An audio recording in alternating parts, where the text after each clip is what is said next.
Hey everybody, welcome back. Wasn't anything interesting in the used car section other than a brick Volvo wagon, which I'm really not into. So I watched another YouTuber, another Gran Turismo YouTuber who was having a lot of difficulties driving the Superbird, and he was like, "This thing is just untamable." It's and he's right. That wasn't in the game. That was outside. He's right. This car is very, very difficult to come into control. In fact, I'd rate it right up there with the Alpine A110, the old one, not the new one, by the way, and the Lancia Stratos. This car is a very difficult monster to control, but I found a solution. It might not be everybody's favorite solution because it is lacking on its, the one thing that makes people really want to drive this car is the massive amount of horsepower. So if you're willing to sacrifice a lot of torque and power, then yes, you can control this car, and it actually does quite well. As you see, it still gets swirly because, like Fossil Fuel said in his video, Polyphony won't let us change the wing out. Like, if we could change that rear wing, this car would be awesome. It would be a great car. But without being able to change the rear downforce, the only thing you're left being able to do, unfortunately, is put a weight ballast in the back, which that's pretty much my bread and butter on this game is putting weight ballast, limited slip differential, brake balance controllers, stuff like that, and suspension tuning.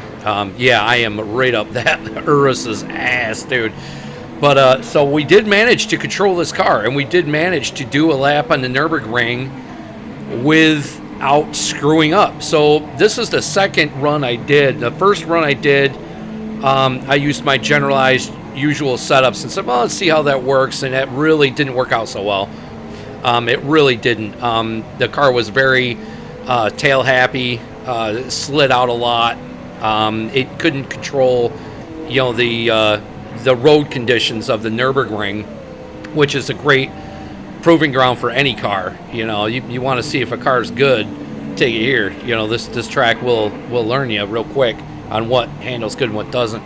So the biggest problem with the Superbird initially is road changes. So when your elevation changes on your road, that ascensus has no control whatsoever. No control. It wipes out like a mofo. And just so y'all know, this is how I'm driving.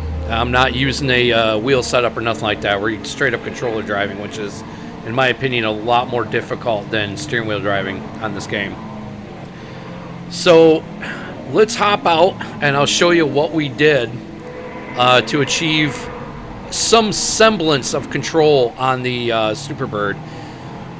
I would show the whole lap, but as you can see, I'm not going to hold you guys here that long. This is basically just a show that you can do it. So right there, first place, I did beat an F40. That's an achievement with a Superbird, a Plymouth. Hey, Ferrari, take notes. I beat one of your fancy cars with a Plymouth. At least it wasn't a PT Cruiser, right? All right, so let's go ahead and take a look at what we did to achieve some semblance of Zen-like control in this car. So we got it set at 599 performance points. Our power is up to 467 horses, which is still way too much for this car. Like, honestly, if I could bring this down to a 350, 380, maybe even a 400, I think it'd be great because it's got 522 feet-pound of torque, which is way too much. Our weight is sitting at a hefty 3,300 pounds, and we did do 50-50 weight distribution because I'm a firm believer in 50-50 weight. It's, to me, I don't know about anybody else, but to me that works beautifully. So we were using sport soft tires. We put a height adjustable sport suspension with the body height millimeters at 125 millimeters in the front, 135 millimeters in the rear. We cranked the compression and expansion all the way up to 27 and 47. We balanced natural frequency to 210, which is up, I think, 5 from the norm. We left our camber at 1.2. We do got a one-way limited slip differential, which really does help. We put our downforce in the front because, again, you can't adjust the rear. Thanks, Polyphony. So I put the downforce to 25. I tried 30 at first, and that was just too much. Because remember, you want to balance the car. You don't want to just have the front diving down all the time, because then your ass end is going to, have the tendency to slide out. So we cranked up the weight ballast to 200 kilograms and shoved that all the way into the trunk next to the groceries. We didn't mess with the power restrictor, though. That was my next. If I didn't control this car, I was going to crank some power restriction on it and hopefully bring it under control that way, which still might be a viable option. Just to get it even more controllable. But then the problem with that is, what I'm thinking is, if I restrict the power and it's already, an old 1970 Plymouth, you know what I mean? You pull the one thing it does have going for it, which is the power. You pull that out and you're kind of left scratching your head wondering, why the fuck am I driving it, right? So I got a fully customizable manual with the speed set to 300. It kind of gives it enough torque and power to get up to top end, but it does restrict it a little bit, but it also prevents that torque from peeling those tires too much. Racing air filter, semi-racing exhaust, racing manifold, sport brakes and pads, which I started with racing brakes and pads. It was too much. It was too stop happy. It stopped too fast. And you got to be able to ease that stop down.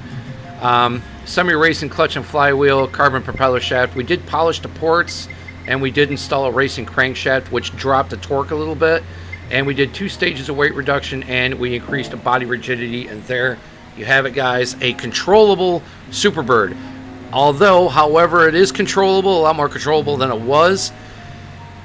Keep in mind, you still have to have, you still got to have the hands of a surgeon to keep this thing under control. Like, this setup does, it does make it more controllable than it was, but it's still a bit touchy. As you can see in the replay video, you can see that it's still a little difficult to keep it under control, but with this setup, you at least can concentrate more on driving rather than constantly braking and gassing, which that's a big thing with these older cars.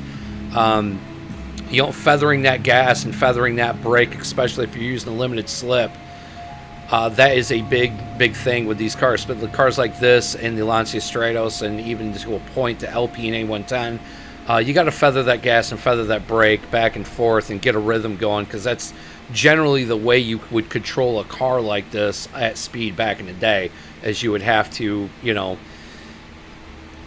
keep feathering that stuff back and forth. But anyway, guys, that's it for today's video. Hope you all liked it. Let me know what you think of the Superbird. Have you had problems controlling it? Is it an untamed beast, or is it possible to get this thing under control?